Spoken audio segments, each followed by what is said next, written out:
Okay, so let's jump right in. For more than half a century, when you thought of Earth from deep space, one single image probably came to mind. But that all changed in 2026. Today, we're going to tell the story of the Artemis II mission, that historic 10-day flight that gave humanity a brand new perspective on, well, everything. Right. On the left, you've got the icon, the blue marble, from 1972. It's the picture that pretty much defined a generation.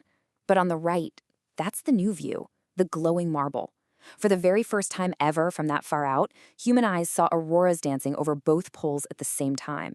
And see that super thin glowing line around the edge? That's our atmosphere. That's it, the only thing keeping all of us alive.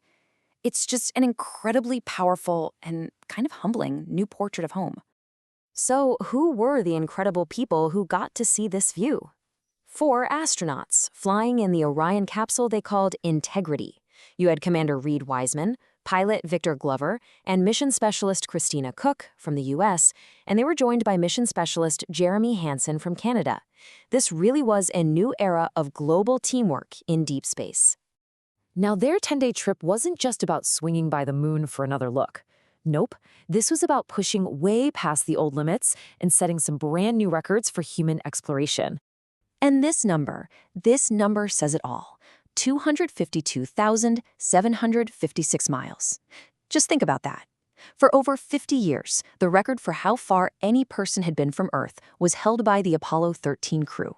Artemis II didn't just break that record. They flew over 4,000 miles beyond it. But I love what astronaut Jeremy Hansen said. He basically put it out there that this record wasn't meant to last. It was a challenge, a new bar for the next generation of explorers to go out and smash. Of course, when you're pushing boundaries like that, you're also facing some pretty incredible risks.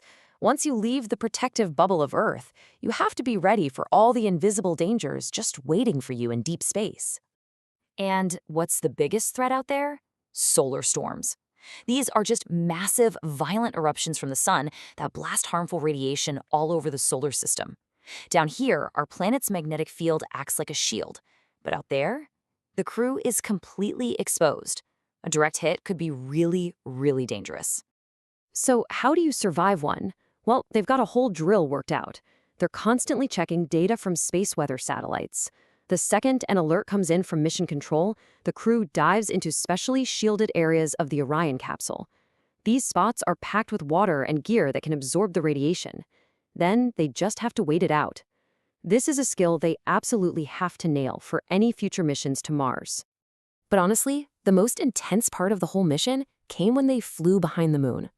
They entered this period of total, complete isolation and ended up seeing things that nobody could have predicted. Imagine this. For a full 40 minutes, the entire moon was between their capsule and Earth. It blocked every single signal. No communication, nothing. It was the longest radio blackout any crew had gone through in decades. They were totally 100% alone. And right before the signal cut out, Christina Coates sent this message back home. It's just so powerful and a real reminder of the deep human trust that a mission like this is built on. The flight plan was mapped out to the second. But what happened next? Well, it wasn't in any of the manuals. In that quiet, dark period of isolation, the crew saw three things that are going to make us rethink what we know about the moon. First, they saw four separate flashes of light on the surface, actual meteoroids hitting the moon in real time. Then, they spotted this weird pale green shimmer down in an old crater, a color nobody had ever seen with their own eyes before. And finally, they got their own private total solar eclipse, something no one on Earth could see. It just goes to show you, there's no substitute for having human eyes on the scene. Pilot Victor Glover really said it best. Seeing the sun's corona just blazing around the black circle of the moon from 250,000 miles away, he basically said our brains probably haven't even evolved to really process a sight like that. Just truly hard to describe. And yet, in the middle of all these larger-than-life moments, they were still just people. In a quiet moment, Commander Wiseman honored his late wife Carol by naming a lunar feature after her. And then, in another moment, Christina Cook cut right through all the cosmic tension with a joke that, after seeing the far side, she should probably go change her socks.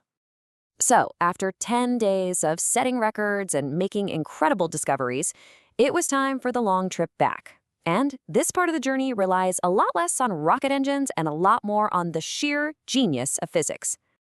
See, the crew was on what's called a free return path. It's this beautiful, elegant trajectory that basically uses the moon's gravity to slingshot the capsule right back to Earth. And here's the best part. Even if their engines totally failed, the laws of physics themselves would make sure they got home safely. Now, safe doesn't exactly mean gentle.